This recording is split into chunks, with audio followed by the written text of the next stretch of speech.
Well, many businesses on the high street are still not able to open for many weeks, possibly months. Business owners say that they still have unanswered questions about the circumstances in which they might be able to reopen. Our business correspondent Emma Simpson has been to St Albans to speak to some of them. Our high streets have been deserted for 7 weeks now. The reopening still on pause. Here in St Albans, the owners behind these shop fronts are now thinking about the road ahead.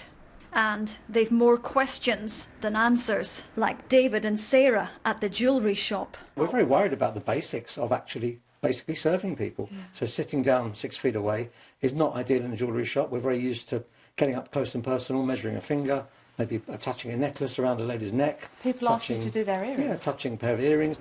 Mark and Sophie run the hairdressers. They, along with beauty salons, won't be reopening until July at the earliest. Childcare is a big worry for this family business. Our oldest son is at school, my daughter is at nursery. We don't know what the situation is with that opening. We have grandparents, but they're in the age category where we shouldn't really be exposing them. For us to open, it's worthless unless I can ensure that both of my children are looked after. Sean runs 3 pubs in St Albans and doesn't know when he will reopen.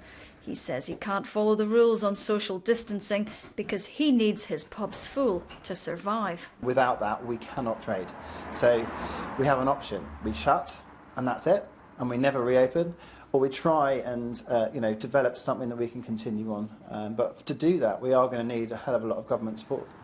There's a lot for businesses to digest tonight. The government says they'll have to be innovative in getting back to work. There's certainly a willingness to do that here. There's even an idea to pedestrianise the city centre to coax people back.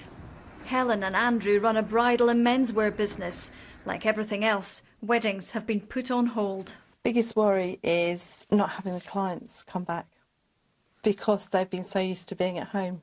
We're all different businesses on this street, but we are all interlinked, and if people don't come out and spend their money, we're basically, that's it, we'd have to shut. They're desperate to reopen, but for now these owners will have to wait. Nobody knows when our high streets will be crowded again. Emma Simpson, BBC News, St Albans.